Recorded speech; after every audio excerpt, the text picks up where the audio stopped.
Mga katrupa, magkakape tayo. Another day, another life. Yung ating topiko ngayong araw ay December 6. Nakagat ako ng aso, December 6. Nagpa-inject tayo sa government hospital. Libre yung yung rabies vaccine. Pero kailangan mo pumila sa social worker, DSWD. Yung anti-tetano, hindi libre. Hindi libre ang anti-tetano. Ngayon ang tanong, member tayo ng PhilHealth. Ang pera ng PhilHealth ay 90 billion piso. Bakit pag nakagat tayo ng aso, hindi libre yung anti-tetano na vaccine? Ang libre lang, anti-rabies. Kailangan mo pa magpa-interview sa DSWD. Kailangan mo pa pumila at magmakaawa na mahirap kasi wala tayong pangbayad. Nasaan na yung nagserbisyo ako, hinulog ko sa PhilHealth. At saka yung pera ng PhilHealth, 90 billion piso. Yun, pinapasa uli ng gobyerno, ng Supreme Court sa gobyerno, balik sa PhilHealth para sa mga membro. Ako, apektado ngayon sa PhilHealth na yan. Kasi 1995 ako pumasok sa serbisyo. Naghuhulog na kami ng PhilHealth. Automatic deduction na yan sa sahod. Sabi, zero billing sa government hospital. Hindi totoo. Outpatient ako. Nangutang ako ng pangpa-inject ng anti-tetanus. Yun, pagdating sa anti-rabies, ayun, sinabihan tayo doon na may available na vaccine. Pero kailangan mo magmakaawa sa social worker. Nagmakaawa tayo kasi mahirap tayo eh. Yan ang gobyerno natin ngayon. Member ako ng PhilHealth Nagserbisyo ako. Kinaltasan kami mula 1995. Ilang dekada kami kinaltasan ng PhilHealth. Yung hindi siguro naghulog sa PhilHealth, baka parehas din ang benepisyo ko. Ano bang sistema dito sa pangkalusugan ng Pilipino, Department of Health?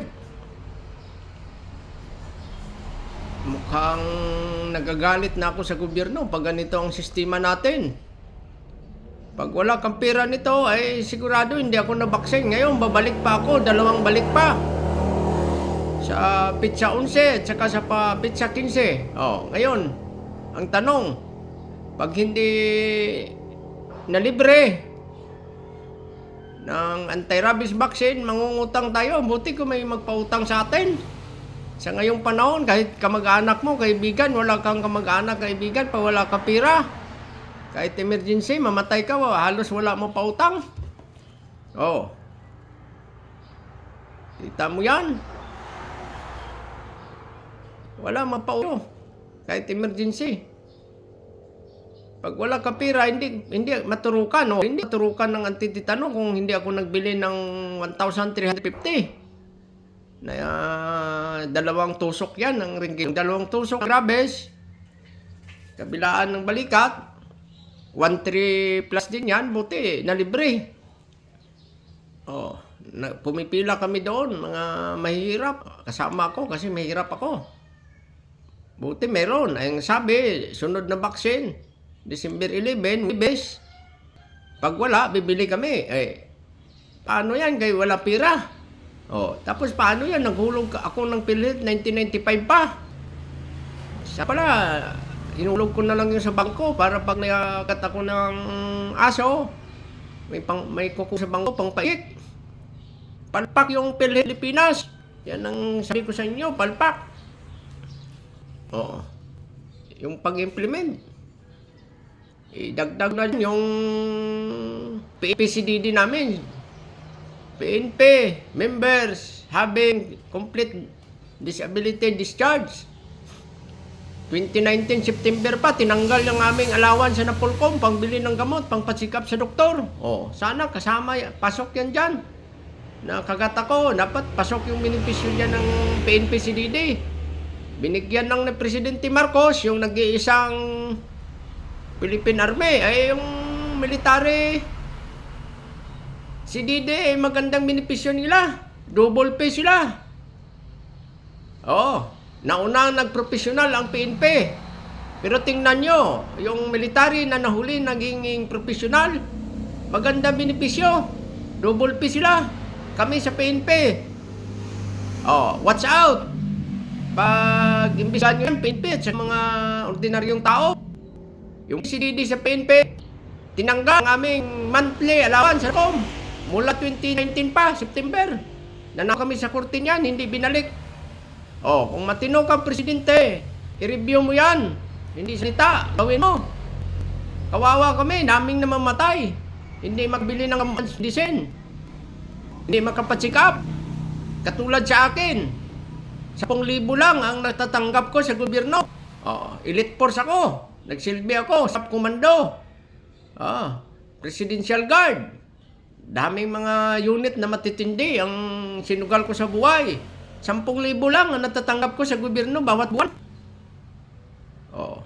Sana 20,000 yan kung hindi tinanggal ng Napolcom. Oh.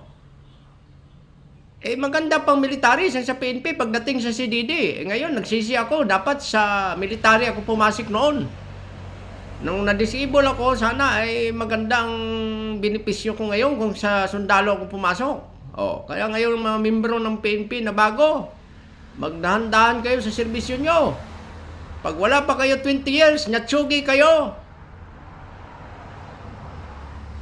Yan ang mangyayari sa inyo. Kawawa ang naiwan yung pamilya. Oh, o kayo man, ma-disable, kawawa kayo, wala kayong makain at mabili ng gamot. Sipin nyo yan. Oh, mahal na Pangulo, i-review nyo yan. Matagal na ako nagbibideo, hindi mo pinapansin. Oh, pag may bagong Pangulo na umupo sa 2028 at wala pa rin yung aming benepisyo, lalakarin ko yan. Kahit disable ako, lalakarin ko mula dito sa Iloilo hanggang sa Malacanang. Lalakarin ko yan sa 2028 kung hindi pa maibibigay ngayong mag-2026 na. Oh. 2019 pa, tinanggal nung gobyerno yan. Oh. Wala man lang PNP General ang nakipaglaban sa aming karapatan. Sa legal naming karapatan yan, nasa batas yan, Republic Act 8551. Kung may diferensya dyan, dapat yung magaling natin mga mambabatas, nireview yan, nirevisa. Daming namamatay na PNP CDD. Hindi tinulungan ng gobyerno na maganda. Oo. I-review nyo yan. Tingnan nyo, nanalo na kami dyan sa korte. Quezon City Regional Trial Court. Last year, December 2024. Nag-apila pa ang Solicitor General laban sa amin. Samantala, yung NPA, pag nag-surrender, may pera, may kabuhayan. Kami naglingkod, elite force pa ako.